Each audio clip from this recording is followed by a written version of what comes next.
Talking Cougar volleyball with head coach Melinda Rye Washington of the number 3 ranked Cougars in the NAIA Top 25 poll. In conference play, undefeated at 7-0, overall 17-1, and that one loss against the Texas Brownsville. And it's in the last couple of years, it seems like whether it's here, whether it's on a neutral side or their place, I mean, they're the national champions. I mean, that's that level that you guys have been very close the last couple seasons at getting back to. Adding another number to that red banner in the Southwell gym. Yep. That's the peak. And as we've talked over the years, early in the season, you schedule a lot of those top 10, top 5 programs, the California schools, and that's what it's going to take to get your girls to that level with 10 new faces to gel. Let's talk about a couple of, I don't want to say old standbys for sure, but Julie Teeple, it seems like she's been here for 15 years, fighting through all the injuries, both with her legs. Talk about what she brings as a leader to this team, both on and off the court. Julie's really active in the community as far as, the blood drives that she's done, all the things that she's done in the community and on campus as well. Brings a lot of leadership off the court to the girls. Work ethic, everybody sees that she works very hard. And, unfortunately, the injury has kept her off the court and may keep her off the rest of the season. But, it's nice to have her back on the squad, and we're fortunate that she's able to still play. Most definitely. And then Paula Fajeda has picked up another Conference Player of the Week, a National Player of the Week award.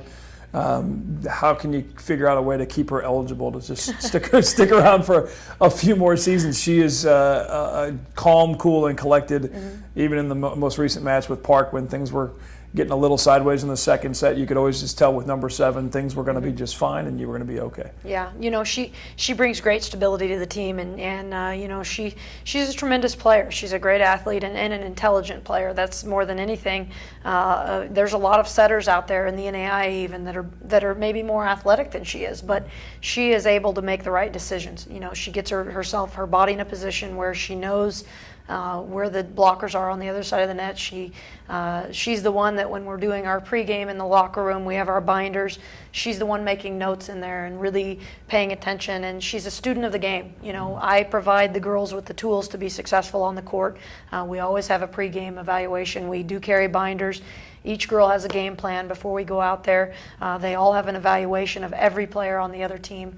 We know their tendencies. I make sure and write that up. But Paula's the one making notes. Right. She's the student of the game that really holds us together and makes sure that we execute our game plan. Elena Barrow-Turan was a great addition this year, in addition to Aaliyah Hayes and Erin Pavlin, who we've lost for a few weeks. But that ball control on the backside allows Paula to execute the game plan. Right. And, with her making notes and being that student of the game and being able to put the ball where we want it and control, like you said, we feel, even if we're struggling as hitters, we still feel comfortable because Paula, has control of the game. Folks are watching the highlights, whether it's on the local news or on the MediaCom matches that we carry, or you come out to Southwell Complex. Tell us about some more of the new players that you have, because literally it is almost a complete changeover. And a lot of the new ladies are making impacts, obviously, immediately due to others being injured and them just jumping right in there and starting because of their experience. Right. Elena Barrow-Turan was a tremendous add for our program this year. 2 years at a junior college, and then she was called back to Venezuela by her national team, where she started on their national team. So she lost a year of eligibility for going home to play in that Olympic qualifier, but the NAIA granted her 1 more year. So we were very fortunate to get a player at that level, and she's a great student. She wants to be in the biology field and is just a great student. So very similar to Paula Fajeda in that sense that she is a student of the game as well. She studies her reports. She's where she's supposed to be. She's disciplined. So she's very intelligent and a very athletic player, and a great add for our program all around, both as a volleyball player and as a person. She's going to do great things with her life, and I have a lot of faith in her as a person. So you get that ball control behind Paula Fajeda as a setter, and you're in pretty good shape. So a tremendous add there. Cajoras Feliz is another one that we've added this year as an outside hitter. Tremendous athleticism. And she's combined with Sarah Schwentiker, who plays back row for Cajoras, who's another tremendous player. She came from another junior college and has 3 years of eligibility, and another tremendous student. So Right. you've got a lot of intelligence there, combined with a lot of great athleticism, and it's paying off for us right now with our new ads. And the hitters seem to be as strong as ever.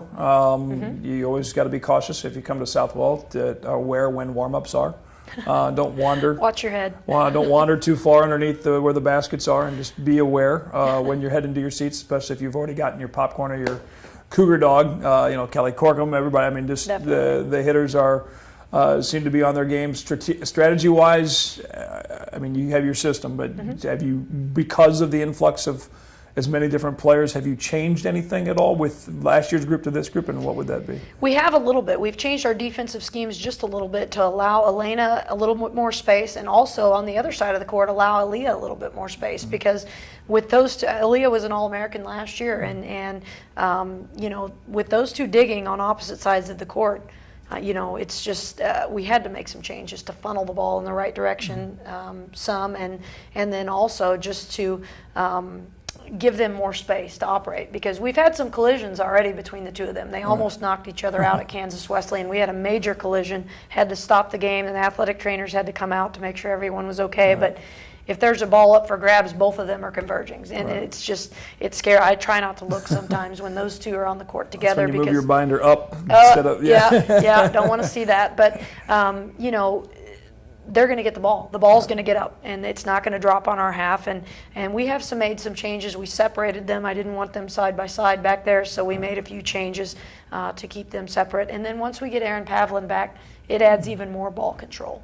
Another new player I didn't mention earlier, Brooke Simpson, junior college All-American and a scholar athlete as well at her junior college. And we recruited her specifically to our system because she's a very intelligent player. She doesn't do anything really flashy, but she's a player that's going to make plays. And prior to her injury a couple weeks ago, she was leading us in kills per set. Right. And she sat out for a couple weeks. Her first night back was last night. So, just a tremendous combination there of athleticism and academics again. So we're really pleased with the changes we have made. We've actually sped up a ball to her on the outside as well, Brooke Simpson, because she can just pick a team apart on the outside with being smart with where she places the ball. Very solid team on the court, and then obviously in the classroom has been the case, not just with your volleyball program, but with all of the teams at Columbia College. When we come back, we'll talk a little bit about the schedule. What's up next for the Cougars? Here we are. I mean, the AMC tournament, the conference tournament, is basically a month away. When you flip the calendar, it's hard to believe how fast this season specifically has just kind of clicked on by here. We'll talk more about what's left in conference play and what to expect in a couple of tournaments coming up for the Cougar volleyball squad. Again, at 17-1 on the season number 3 in the top 25 poll. Back with Coach Washington after this on the Cougar Coaches Show, Mediacom Channel 22.